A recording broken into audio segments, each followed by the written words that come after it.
ร้ายกว่าเสือเหนือกว่าสิงกระทิงป่าแม้พระสงฆ์หลงทางพระสัมมา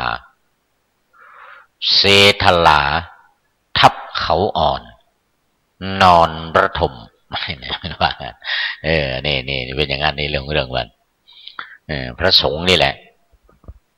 ตายไปเยอะแล้วนอนระทมกันไปเยอะแล้วไปจมอยู่กับความทุกข์ไปจมอยู่กับเนี่ยไอกามสุขันลิกานุโยคเลยนะหิโนคัมโมโปตุชนิโกนาริโยนัตสันนิโตกันมากมายถูกโคเขาอ่อนขวิด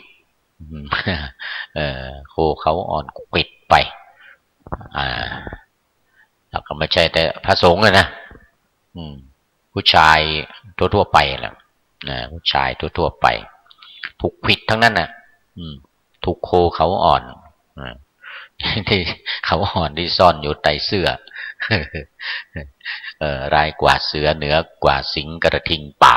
นะนะแม้นพระสงฆ์หลงทางพระสัมมาเสทลาทับเขาอ่อนนอนระทมมีมามากแล้วนี่เรื่องมันดังนั้นในหมวดนี้นะเรียกว่ากามคุณห้าทำไมมันเป็นคุณนะนี่เรื่องมันเนี่ย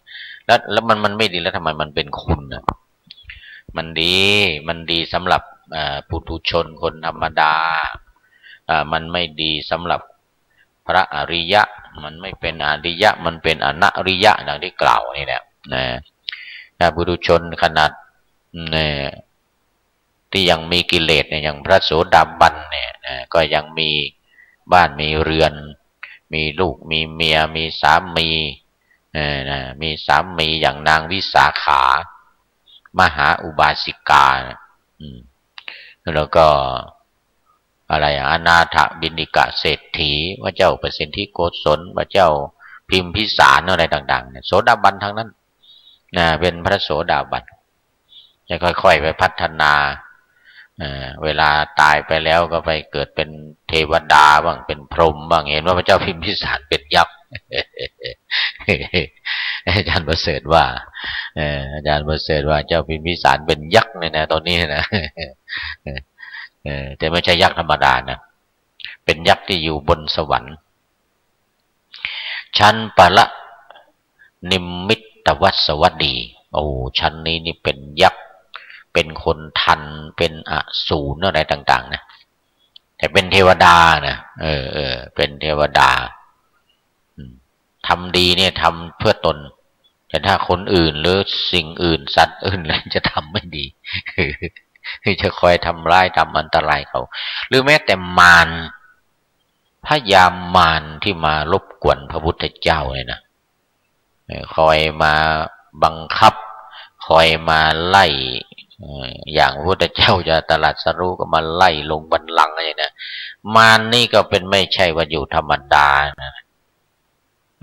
เขาได้เป็นอสูรหรือเป็นเทวดาที่อยู่ในชั้นปะละนิมมิตวสวัสดีนะแต่ว่าพระเจ้าพิมพิสารนี่เป็นยักษ์นะอยู่ในสวรรค์ชั้นจายามาหรือจาตุมไหมนะวันก่อนเราพูดคุยกันเนี่ยจาตุมมหาราชิกานะชั้นต้นเลยสวรรค์ชั้นต้นเลยใน6ชั้นเลยนะจาตุมมหาราชิกาเนี่ยนะน่ะเห็นไหมก็เพราะเหตุแห่งกรรมนี่แหละกรรมคุณเนี่ยมันมีคุณแต่ว่ามันต่ำนะนี่ก็มีอะไรมีรูปเสียงกลิ่นรสโผฏฐัพพะถ้า5อย่างกรรมคุณ5อย่างเนี่ยรูปก็คือรูปร่างกายที่มีความสวยความงามมีความนิ่มนวลอ่อนตึงอะไรต่างๆมีความเย็นมีความอุ่นอะไรถ้าเป็นผู้หญิงเนี่ยอยากจะมีว่า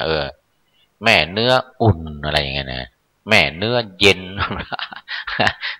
อันนี้มันเป็นโผฏฐัพพะทางนั้นนะแม่เนื้ออุ่นแม่เนื้อเย็นอะไรต่างๆมันเป็นคุณอย่างนั้นในเรื่องมันนะเออเสียงก็เหมือนกันเสียงที่เราได้ยินเนี่ยไม่ว่าจะเป็นเสียงของใครไม่เป็นเสียงของใครโอ้วันนี้มีเน้นน้อย .com เข้ามาฟังจะหมดรายการวันนี้มีมาเยอะเข้ามาเนี่ยนะสู่แดนแห่งพระธรรมโมทนาโมทนาวัดพุทธปัญญาท่านอาจารย์ดร.พระมหาจัญญาสุทธิยาโนก็เข้าร่วมเข้าร่วมในวันนี้นะนี่มีใครอีกเนี่ยท่าน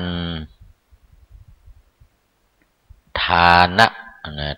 ธรรมโมขออภัยฐานะธรรมโมหลวงพ่อฐานะธรรมโมเข้ามาร่วมมา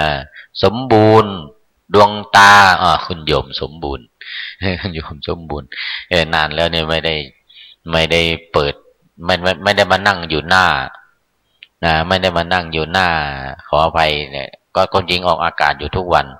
ทำวัดสวดมนต์บรรยายอะไรก็ทุกวันเลยนะวันละ4 เวลาแต่ว่าไม่ได้มานั่งอยู่ข้างหน้าจอคอมดูไปดูมาหมดเวลาแล้ว